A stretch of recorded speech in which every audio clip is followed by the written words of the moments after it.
नमस्कार. सध्या पश्चिम बंगालमध्ये राजकारण चालू आहे की धर्मकारण? आता तुम्ही म्हणाल हा माणूस हा सगळा प्रश्न विचारतोय. कारण तर सध्या अशाच प्रकारचं राजकारण चालू आहे.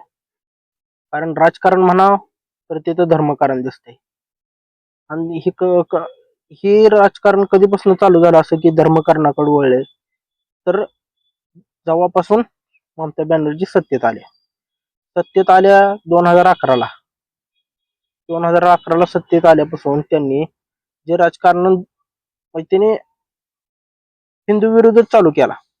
त्याच्या अगोदर त्यांनी जे राजकारण होतं ते लेफ्टच्या विरोधी केलेलं होतं. तिथं काही विषय नव्हता. पण जसं 2011ला त्या सत्तेत आल्या, परत 2016 पर्यंत मला वाटतं एवढं काय बोलल्या नाही ते हिंदूंवर. 16 पासन 2013ला नरेंद्र मोदी सत्तेत आले. 14ला नरेंद्र मोदी सत्तेत आले. त्यावर काय नव्हतं, त्यावर काहीच बोलल्या नाही त्या. जसं नरेंद्र मोदी सत्तेत आले 2014ला, तसं त्यांनी ओळखलं की आता आपलं राजकारण बदलावं लागतंय आपल्याला. तोपर्यंत त्यांना वाटत होतं अटल बिहारी वाजपेयी पाठ आपला काहीतरी पंतप्रधानाला चान्स लागेल. पण जसं मोदी झाले पंतप्रधान तसं त्यांना तिथली जागा बंद झालेली दिसली. पण आता त्यांनी 2016 पासून असं चालू केलं की त्यांना माहित होतं आता ही लेफ्ट पक्ष, डाव्या विचारसरणीचा जे कम्युनिस्ट पक्ष होता तिथं सत्तेत, त्यांना माहित होतं आता ही काय आपल्या ह्याच्यात राहत नाही, आपल्या ह्याच्या बाहेर गेलेला पक्ष आहे, ती म्हणजे बुडलेलाच पक्ष आहे. कारण तिथं लेफ्टचं राजकारण संपलं होतं. कारण ममता बॅनर्जीने त्यांच्या विरोधी एवढं तसं त्यांना पण मानायला पाहिजे, पण तिथपर्यंत त्यांनी लेफ्टला संपवलं. भाजपला ती काय 40 ते 50 वर्षात ती काय जमलं नाही, ती ममता बॅनर्जीने केलं. तिथपर्यंत आपण त्यांना मानतो. पण 2011 पासून पर्यंत ते बऱ्या होत्या असं वाटतंय मला. पण 2016 पासून जे त्यांचं राजकारण बदललंय, अबाबा पाक म्हणजे भयानकच. त्यांनी असा एकदम जी पलटी मारली त्यांनी, की जो 2011 पर्यंत मीही त्याला म्हणतो की सेक्युलर होत्या, म्हणजे बऱ्यापैकी सेक्युलर होत्या. 2014 नंतर मोदी पंतप्रधान झाले तशी त्यांनी पलटी मारली. अशी पलटी मारली की एकच धर्म त्यांनी धरला, की त्याच धर्माला. आता ते धर्म तुमच्या लक्षात आला असेल कुठला ते काय आतापर्यंत राजकारण बघताय तुम्ही, ती एकच धर्म धरायचा आणि दुसऱ्या धर्माला टार्गेट करायचं असं चालू केलं. म्हणजे नाव फक्त भाजपचं आणि टार्गेट हिंदू होते.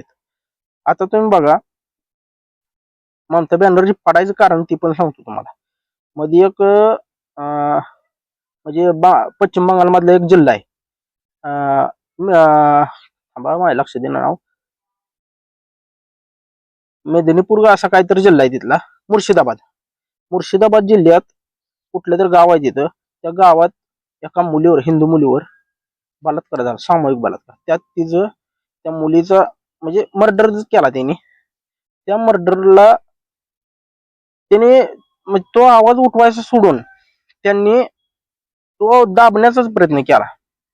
उठवायचं तर राहिलं, आणि तो बलात्कार दुसऱ्या धर्मातले म्हणजे तिथं जे दुसरी मायनॉरिटी म्हणण्यापेक्षा ते दुसरं सेकंड नंबरची जी मेजॉरिटीची कम्युनिटी आहे त्यांच्यातल्या लोकांनी केला. म्हणजे तिथल्या तुमच्या लक्षात आलंच असेल, मुस्लिम लोकांनी तिथला एक आमदार आहे वाटते त्या, म्हणजे मुर्शिदाबाद जिल्ह्यातला एक आमदार आहे. त्या मुर्शिदाबाद जिल्ह्यातल्या आमदाराच्या म्हणजे आमदाराने त्याच्या ह्याच्यातल्याच लोकांनी केला.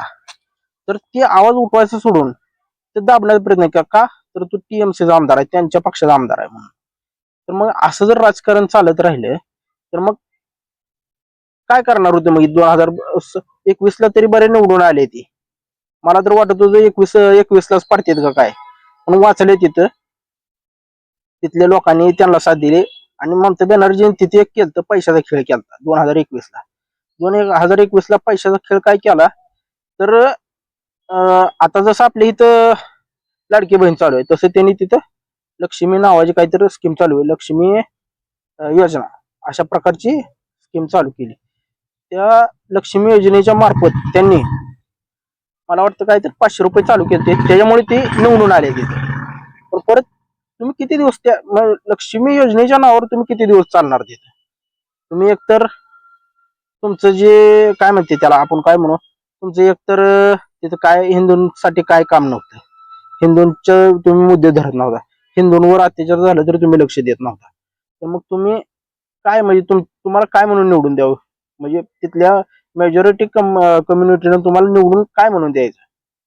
हा, तुम्ही तिथं काय विकास करत नाही, तुम्ही काय तिथे विकास केलेला नाही, किंवा तुम्ही काय तिथं अशा प्रकारची काय स्थानिक सुविधा तुम्ही दिलेल्या नाही त्या, मग तुम्हाला निवडून काय द्यायचं त्यांनी. आज तुम्ही नरेंद्र मोदी किंवा भाजपवर तुम्ही टीका करता की तिथे ऊट चोरी झाली.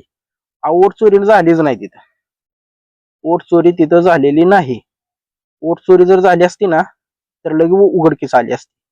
तुम्ही म्हणता इलेक्शन कमिशन त्यात सामील आहे, एका ठिकाणी असू शकतं, सगळ्या ठिकाणी कसं असू शकतो.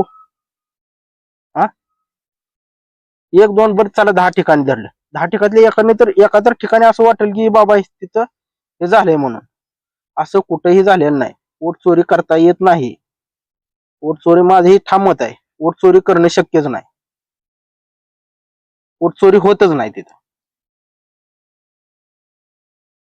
आणि दुसरे एक सांगायचं तात्पर्य माझं सांगायचं कारण काय, तुम्ही पडायचं कारण फक्त तुम्ही हिंदू द्वेष करत राहिला, मुस्लिम कम्युनिटीला जास्त धरत राहिला तुम्ही तिथं, हे तुमचं सगळ्यात मोठं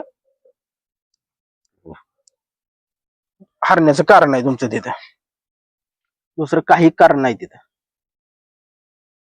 आणि आज तुम्ही आता इंडिया अलायन्स त्यांचं जे राहुल गांधी होते, तुम्ही विरोध पक्ष म्हणून सुद्धा नीट राहिलेलं नाही की बाबा विरोधी पक्ष आम्ही आहे म्हणून. तुम्ही विरोधी पक्षात काँग्रेसला विरोध करा, आता ते काँग्रेसला तुम्हाला कशी साथ द्यायची, काँग्रेस पण काँग्रेसचं तर तिथं पश्चिम बंगालमध्ये अस्तित्व संपले, लेफ्टचं संपलेलं आहे, तुम्ही होता तुमचंही संपलेलं आहे तिथे.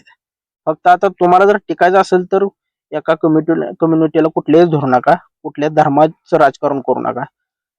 तुम्ही काय केलं, तिकडे हिंदूंवर अत्याचार करायचं, कुठला विकास करायचा नाही, आणि गेल्या वर्षी काहीतरी जगन्नाथ मंदिर बांधले. आज जगन्नाथ मंदिराची काय गरज आहे तिथं, पुरी जगन्नाथचं मंदिर नाही का तिथं. हा, ऑलरेडी पुरी जगन्नाथ प्राचीन काळातलं 1200 का 800 शतकातलं मंदिर आहे तिथं. हा, आणि तिथं कशाला लागते हो, तुम्ही तिथे मंदिर करायला निघाला होता, काय गरज आहे तिथे मंदिर करायची.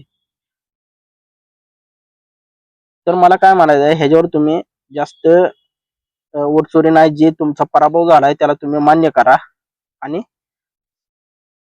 काही विरोधी पक्षात बसून जे तुमच्याकडून जे झालं नाही ते त्यांच्या भाजप सरकारकडून करून घेण्याचा प्रयत्न करा तुम्ही.